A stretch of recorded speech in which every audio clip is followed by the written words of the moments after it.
let's save Christmas. Right. I'm gonna need you to say, let's save Christmas. Let's save Christmas. That was terrible. True, why so hesitant? You will know in a moment. So, 'tis the season. Therefore I wanted to review a Christmas movie. And this year I guess there's only one true contender, right? Hot Frosty, who said that? No, not that one. Haven't seen it, not sure yet if I will. What I'm talking about is, of course, Red One, starring Dwayne Johnson and Chris Evans, which, after hitting cinemas first, is now available on Amazon Prime, just in time for Christmas. How did it turn out? Is it fun or will it underwhelm us? Hi there, it's Micha. Join me for this review if you like to find out.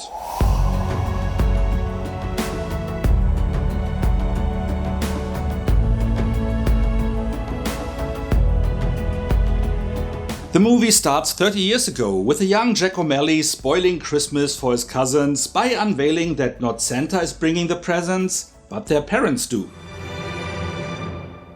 How'd you even find this stuff? I can find anything or anyone. His uncle insists though that Santa is bringing presents, they just chip in a little bit. But Jack doesn't buy it. You don't want to get on the naughty list, do you? I'm not that worried about it. In the here and now, Jack had made finding things his bread and butter, but also turned into a disillusioned loner. Aptly known as the Wolf, he is the go-to guy if there is something or someone you want to find.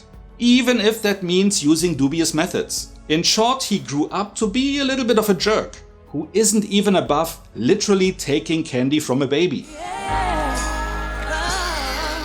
He also is, at least biologically, father to a son he barely spends time with. And what a role model he is. As Junior got in trouble for hacking the school's computer, he isn't upset about the act, just disappointed his son got caught due to him sharing details with a friend. Never trust anybody. Anybody. And never let someone get the upper hand on you. Because they'll use it. Meanwhile, we are introduced to Nick, aka Red One, who poses as a mall center to keep in touch with his target demographic, and Cal, his head of security. You can't cut the line. If I made myself clear. Yes, very clear. When they return home to the North Pole, which created a small seismic event, we learn that a giant invisible dome is hiding Santa's village from prying eyes. And did I say village? Well, it's more like a vibrant city. But back to the seismic event. I got it. I don't know what the hell it is, but I got it. Send the coordinates. As Jack doesn't ask questions about what his services result in, he is unaware that the data he just stole will result in him selling out Santa's location, where soon after some sinister figures are breaching the perimeter.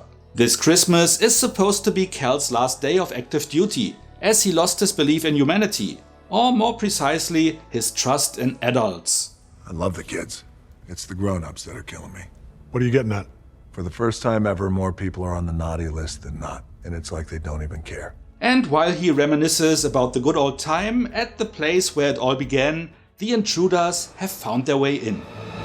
We have a breach! And after a short pursuit where they ended up just chasing a decoy, Santa is gone.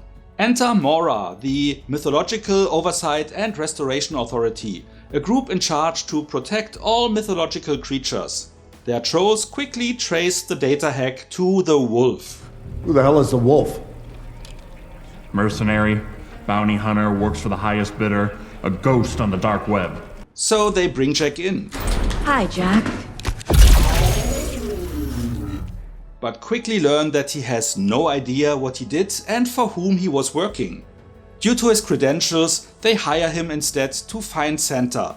But the skeptic, of course, doesn't believe a word, which is until he has a pretty convincing run-in.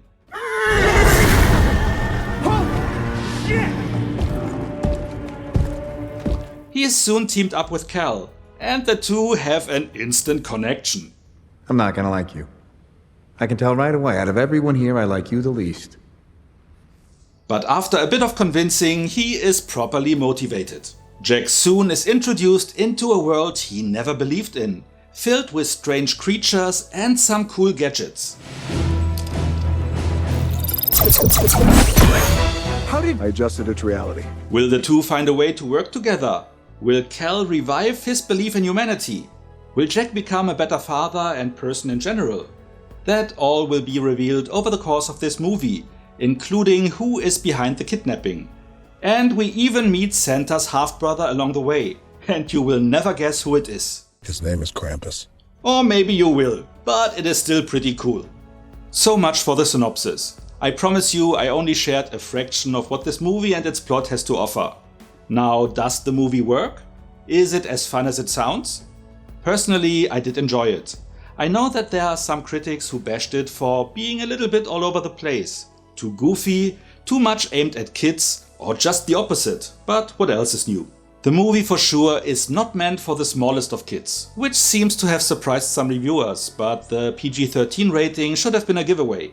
However, I think the movie nicely worked for both intended audiences, teenagers and adults alike. Not a lot of fun, are you, Cal? Oh, I'm fun. As a matter of fact, I won the prize for most fun gift wrapper for 183 years in a row. One of the main attractions is the buddy movie angle, and the dynamic between Johnson and Evans works pretty well. Not every joke lands perfectly, but there are more hits than misses. There is also enough character development going on to keep you engaged. You could have left, but you didn't. Thank you. Of course this movie isn't highbrow, but who would even expect that from a fun Christmas movie? And it definitely wasn't a goal the makers set out to achieve.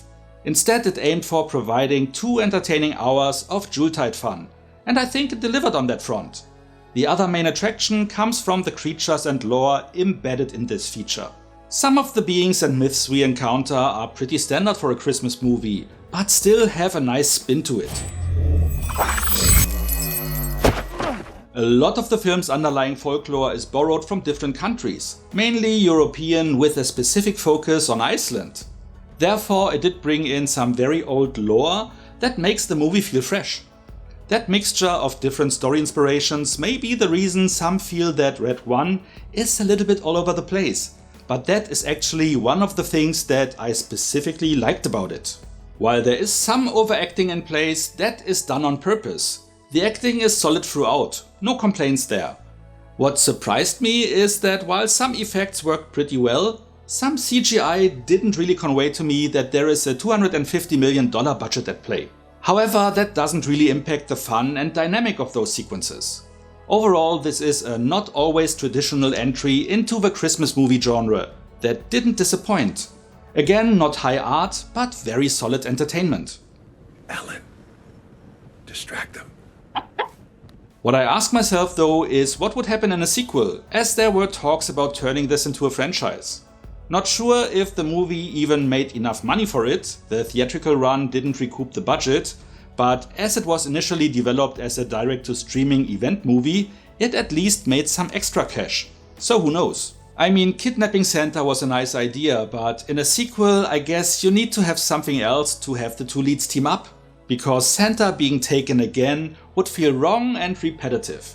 The only thing I'm pretty sure they would cover is what happened to Jack's dad, as they hinted that there may be a secret to be uncovered. I can find anything or anyone. Then why can't you find your dad? Hilarious, Gene. But maybe he was just a scumbag dad and that is all there is. And with that being said, let's get to the rating. Okay, if you expect intellectual stimulus, this may not be the right movie for you.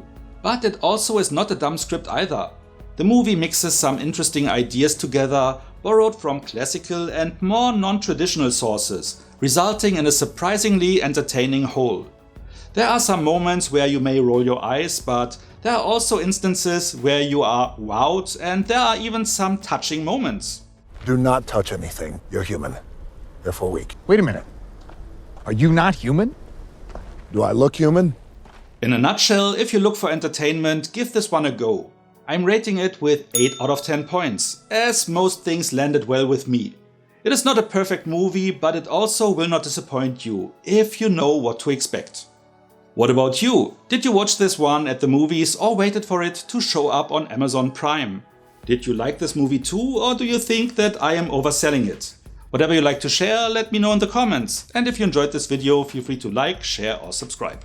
So much for now, see you next time, and thanks for watching. But also turned into a Instead, it aimed for providing 2 entertaining hours of Juletide fun. Some CGI didn't really convey to me that there is a $250 million budget at play. But maybe he was just a scumbag